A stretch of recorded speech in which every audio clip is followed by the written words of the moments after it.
Λοιπόν, θα μεταφερθούμε φίλες και φίλοι στην Πιερία και μετά θα περάσουμε στο τραπέζι εδώ να συναντήσουμε τον Χρήστο τον Έζο. Πού είσαι, που σε πήρε στα βουνά εσύ. Ο οποίος βρίσκεται στα βουνά για μια πολύ όμορφη δράση που διεξάγεται εκεί πέρα. Συνδυάζει και φύση και περιπέτεια και γαστρονομία. Ο Χρήστος όμως θα μας τα πει. Έτσι, να δω αν θα μας πείσεις να έρθουμε εκεί.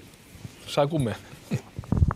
Κοίταξε, και μόνο εικόνα, καλημέρα. Ήρθα εδώ, είμαι εδώ ο άνθρωπός σας για να ανεβάσει την αδρεναλίνη, όχι μόνο σε εσάς, αλλά και σε όλους τους τηλεθεατές ανά τον κόσμο. Παγκόσμιος προορισμός είναι ο Όλυμπος, γιατί όποιος είναι πολύ μεγάλο ατού να έχεις ανέβει πάνω στο Μύτικα. Δεν ξέρω πόσοι Έλληνες, πολλοί, δεν ξέρω, Ντίνο, εσείς. Δεν έχω καταφέρει ακόμα, όχι. Δεν ξέρω αν εσύ μπορείς. Δεν έχεις καταφέρει, Στέλλα μου. Κοίταξε, βρισκόμαστε εδώ για το δεύτερο αδρέναλιν που γίνεται. Είναι η γιορτή της περιπέτειας, της χαράς, της φύσης, του πολιτισμού. Μαζί μου θέλω, κοίταξε, να έχω μαζί μου τον εμπνευστή όλης αυτής της ιδέας. Δείξε, παιδί μου, την κυρία Μαυρίδου εκεί. Καλημέρα. Δεν είναι απλά. Εδώ δεν είναι. Ανάτο, βέβαια. Δεν ακούς. Όχι, δεν μπορώ να ακούσω. Τώρα θα Τώρα σε πολύ λίγο θα το φτιάξουμε αυτό. Χρήστο, μπορείς να κάνεις εσύ το διάλογο με την κυρία μέχρι να ακούσει. Κοίταξε. Ωραία, θέλω. Κοίταξε, πριν, τώρα που μας ακούει η Σοφία. Γεια σας, κυρία Μαυρίδου. Είναι αντιπεριφερειάρχης εδώ. Συγγνώμη που απευθύνω. Καλή σας μέρα. Καλημέρα. Χαιρόμαστε που σας βλέπουμε. Καλημέρα, Στέλλα και Ντίνο. Μαθαίνουμε ότι διοργανώνετε ωραία πράγματα εκεί στην περιοχή. Βλέπουμε βέβαια και εικόνες εμείς εδώ από την διοργάνωση και ποτάμια και συγγνώμη, την κορυφή του Ολύμπου βλέπουμε πίσω. Και χαμός.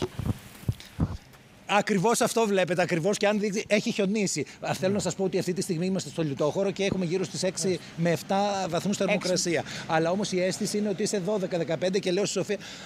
Συγγνώμη, κυρία Μαυρίδου.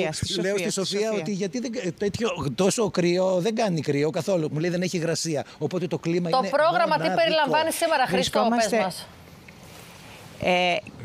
Το πρόγραμμα καταρχήν ξεκινάει, τα εγγένεια γίνονται σήμερα στις 7 η ώρα και τα εγγένεια και γενικά το φεστιβάλ Adrenaline το τιμά η Υπουργός, η κυρία Κεφαλογιάννη, την οποία περιμένουμε σε λίγες ώρες. Το φεστιβάλ περιλαμβάνει μουσική. Καταρχήν σήμερα ξεκινάμε με τη σοπράνο την κυρία Θεοδωρίδου. Έχουμε πάρα πολλές αθλητικές δράσεις, έχουμε πάρα πολλά event, πάρα πολλές εκδηλώσεις και παρουσιάσεις από διάφορους πολιτιστικούς φορείς. Σήμερα, αυτό το τριήμερο μέχρι και τη Δευτέρα, θα έχουμε διάφορα γεγονότα στον αρχαιολογικό χώρο του Δίου. Να πούμε ότι θα γίνει εκεί μέσα στον αρχαιολογικό, ανοίγει ο αρχαιολογικός, μαμάδες, μπαμπάδες, παιδιά θα μπορέσουν να κάνουν γιόγκα και πιλάτες. Έπρεπε να πάμε, είναι πολύ σημαντικό. Πολύ σημαντικό. Να έρθετε του χρόνου, βεβαίως, γιατί. Όχι, θα τους φέρουμε ένα ωραία, πάρα πολύ ωραία. Ναι. Η πασία, παιδιά, η πασία, έχεις τη δυνατότητα να κάνεις υπασία. Πρώτα απ' όλα, δεν πληρώνεις τίποτα. Η περιφερειακή ενότητα και η κυρία Μαυρίδου είναι όλα δωρεάν. Το μικρόφωνο κοντά, η συνδρομή του Δήμου καθοριστική. Η συμβολή του Δήμου γίνεται με την υποστήριξη του Δήμου, όπως και του Οργανισμού Τουριστικής Ανάπτυξης και Ανάδειξης της περιοχής μας, της Περιφερειακής Ενότητας. Και θα ήθελα να επισημάνω ότι σε αυτές τις δράσεις περιλαμβάνονται και δράσεις που αφορούν και άλλα σημεία της Περιφερειακής Ενότητας, όπως το Αιγίνιο, που χαρακτηρίζεται η Κομμόπολη των Πελαργών, όπου και εκεί θα έχουμε κάτι αντίστοιχο. Και φυσικά τη Δευτέρα θα μετέχουν και τα σχολεία, δίνοντας.